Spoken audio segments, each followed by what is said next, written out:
বন্ধুরা, আপনারা কেমন আছেন? আশা করছি আপনারা খুব ভালো আছেন। রুমার রান্নাঘরে আমি আজকে করে দেখাচ্ছি তিল ভেন্ডি। ভেন্ডি আমি ধুয়ে কেটে নিয়েছি, কড়াইতে এটা দিয়ে দিলাম, এখনো উনুন ধরাইনি। তিল আমি নিয়ে নিয়েছি, এটাকে ভালো করে ধুয়ে নেবো, তারপরে আমি বেটে নেবো। কাঁচা লঙ্কা দিয়ে বাটবো। সরু সরু করে আলু কেটে নিয়েছি, এটাও দিয়ে দেবো। তিল আর কাঁচা লঙ্কা বাটাটা দিয়ে দিলাম।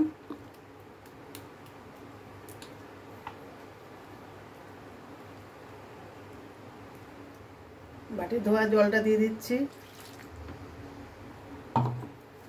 উপর থেকে দিচ্ছি তেল, স্বাদ মতো নুন, হলুদ গুঁড়ো,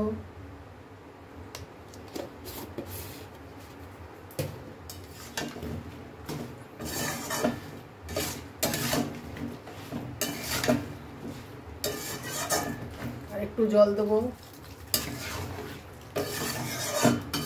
গ্যাসটা এবার ধরিয়ে দেবো। উপর থেকে ধনেপাতা দিচ্ছি।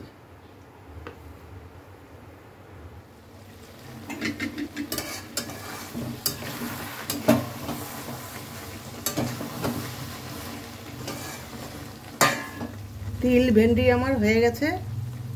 ভালো লাগলে লাইক কমেন্ট শেয়ার করে দেবেন আর সাবস্ক্রাইব করে দেবেন। আজকের ভিডিও এতটাই, আবার দেখা হচ্ছে পরের ভিডিওতে। এটা সম্পূর্ণ নিরামিষ, যারা নিরামিষ খায় তারা করে খাবেন, খুবই অসাধারণ লাগে খেতে।